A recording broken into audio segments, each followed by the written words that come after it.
Hi everyone, my name is Gagandeep Sukhija. I'm one of the rheumatology trainees working in London. Today, I want to talk about inequality in rheumatology and whether we can realistically reduce it. I want you to think about a patient. They arrive in clinic already late, not late to the appointment, but later in the disease.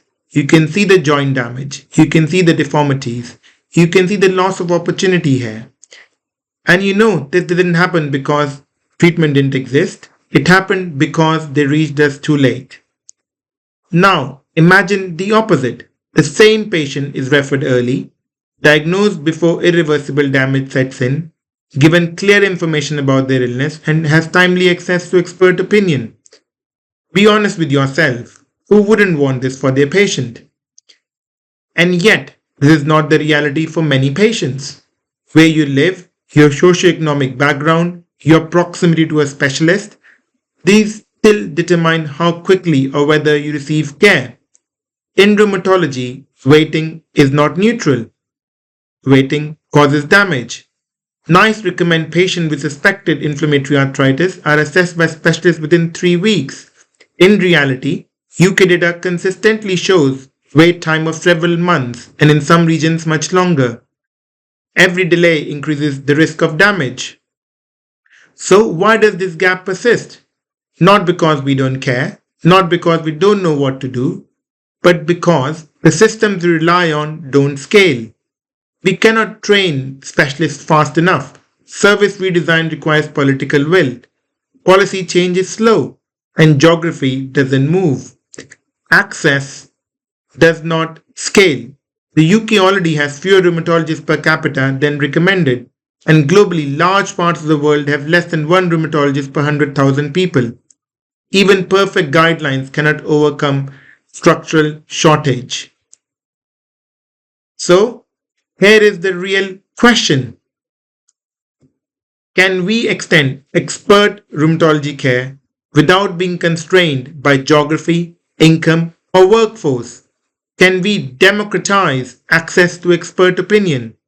And can AI help us do that? AI is already part of rheumatology, as we all know. It helps detect patterns earlier. It standardizes imaging interpretation. It supports clinical decision making and helps explain disease and treatment in multiple languages. We already see this in imaging, automated erosion detection, ultrasound scoring, MRI quantification. We see it in risk stratification and clinical decision support. The problem isn't about capability, it's access. Let's go back to that patient again. They present early with some joint pain and some stiffness, no swelling this time. These kind of symptoms that are easy to be overlooked. They might have to wait in today's system, but in a system run by AI, the moment they present, some patterns are recognized. The system flags possible inflammatory arthritis, not to make a diagnosis, but to prioritize a referral.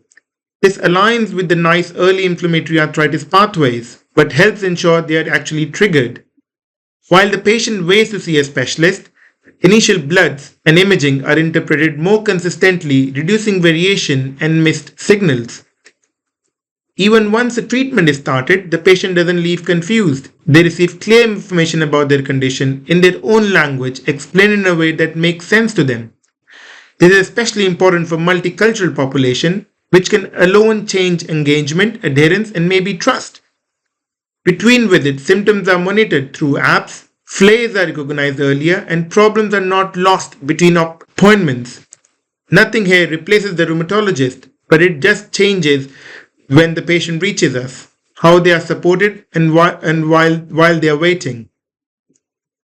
But this future doesn't happen by accident. If AI is to reduce inequality, we have to be deliberate how we build and deploy it. This means training it on diverse representative datasets, external validation across different populations, and measuring performance where inequality already exists.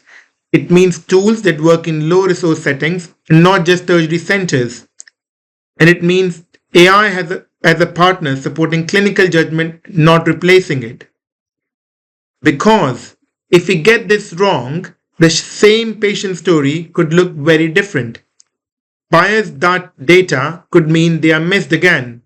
Digital barriers could exclude them entirely. An opaque system could erode trust. Remember, AI doesn't correct inequality on its own, it reflects the system we put it into.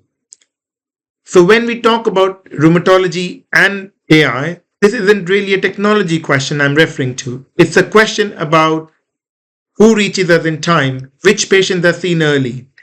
Delay in inflammatory arthritis or inflammatory disorders is not just delay, it is accumulated disability, accumulated damage, and lifelong cost.